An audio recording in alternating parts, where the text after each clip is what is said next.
தயவுசெய்து இந்த ஊர் நல்லா இருக்கிறத 4 பொடிப்பையில கெடுத்துப்படாங்க. மரியாதையா சொல்றேன், எவனா இருந்தாலும் மரியாதை அவை வீட்டை முத பாருங்கடா.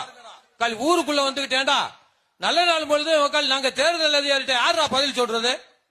ஏண்டா போலீஸ் அதிகாரி இருந்தா போட்டோ பிடிச்சிட்டு இருக்காரு, எவன்டா போடுறது? மனுவுல எவன்டா கையெழுத்து போட்டிருக்கேன்?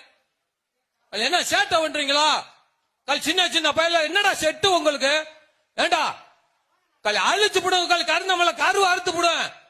ஒவ்வொருத்த குடும்பத்தையும் எவன் தவறு பண்ணாலும் கருந்தமலை கரு அறுக்கிறது உண்மை. மரியாதை அவையவே வீட்டை பக்கம் போயிருங்க. என்னடா ரோட்ட பக்கம் இருக்கவே யாரா இளவட்ட பூரா முன்னாடி வந்து உட்காந்து நிகழ்ச்சி வாப்பானா பின்னாடி உட்காந்து சண்டை போடுறீங்க. மரியாதை அவையவே வீட்டுக்கு போயிரு.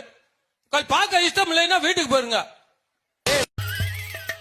தயவு செஞ்சு இந்த ஊரு நல்லா இருக்குங்கிறத 4 பொடி பசங்க சேர்ந்து கெடுத்து விட்டுறாதீங்க. 4 பொடி பசங்க சேர்ந்துட்டு திருவிழாவுக்கு தான் ஆடல் பண்ணதுன்னா உண்மையில வந்து வேடிக்கை பார்க்கறத பாருங்க. அங்க போய் என்னடா சண்டை உட்காந்து என்னடா எவன்டா அங்க நின்று செட்டு உங்களுக்கு செட்டு பெரிய சேவை கேட்டா நீங்க பொடி பொருள் சேர்ந்துட்டு உட்காந்து போட்டு வேற மாதிரி ஆயிருவீங்களா? நீங்க எல்லாம் என்ன நினைச்சுக்கிட்டு இருக்கீங்க? யாரா கையெழுத்து போட்டுக்கிறது அதிகாரிகிட்ட? போலீஸ் அதிகாரி படம் பிடிக்கிட்டு இருக்காரா? வந்துகிட்டு படம் பிடிக்கிறார் பாத்துக்க.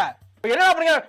ஒரு பொடி பொருளா சேர்ந்து உள்ள வரல குடும்பத்தோட கருவு இருக்கிறது உறுதி சத்தியம். கருவு இருக்கிறது சத்தியம். வந்திருக்கேன் நீங்க கருவு இருக்கு அதையும் வீடியோ எடுத்துறாங்க. கருவு இருக்கிறது முட்டல மஞ்சள் கருவு சொன்னேன் நானு. அதான் வேற ஒண்ணும் கிடையாது. ஏய் உட்காந்து போட்டு தெரியும் நானு. உட்காந்து என்ன சண்டை பண்ணுறவங்கள சண்டைக்கு உங்களுக்கு அந்த ஆர்டர் பண்ணி வச்சு ஒழுங்கா பாக்கறதுல வீட்டை பக்கம் போங்கடா. பின்னாடி வந்திருக்கீங்க. பின்னாடி என்ன உட்காந்துருக்கீங்க? செட்டு போல வேணா அந்த போங்கடா. உட்காந்து மேல பாக்கறதா பாருங்கன்னா உட்காந்து வீட்டு பக்கம் போங்கடா. உட்காந்து என்ன நடத்திட்டு இருக்கீங்க? எல்லாம் சேர்ந்துக்கிட்டு என்னடா உட்காந்து குடும்பத்தோட கருவு இருக்கிறது உறுதி. அது மஞ்சள் கரு இருக்கிறதா வீட்டை பார்த்து பாங்கடா. உட்காந்து போட்டு தெரியும் வேற மாதிரி ஆயிருவீங்க. நீங்க எல்லாம் சேர்ந்துக்கிட்டு 12 உக்காலி சொல்லிருக்கீங்க. உட்காந்து ஏன்னா உட்காந்து நீட்டிருக்காங்க. உட்காந்து போடா. ஏன்டா தலைவரே? நான் தான் தலைவரா? பஞ்சம் முடியப்பா சீக்கிரம்.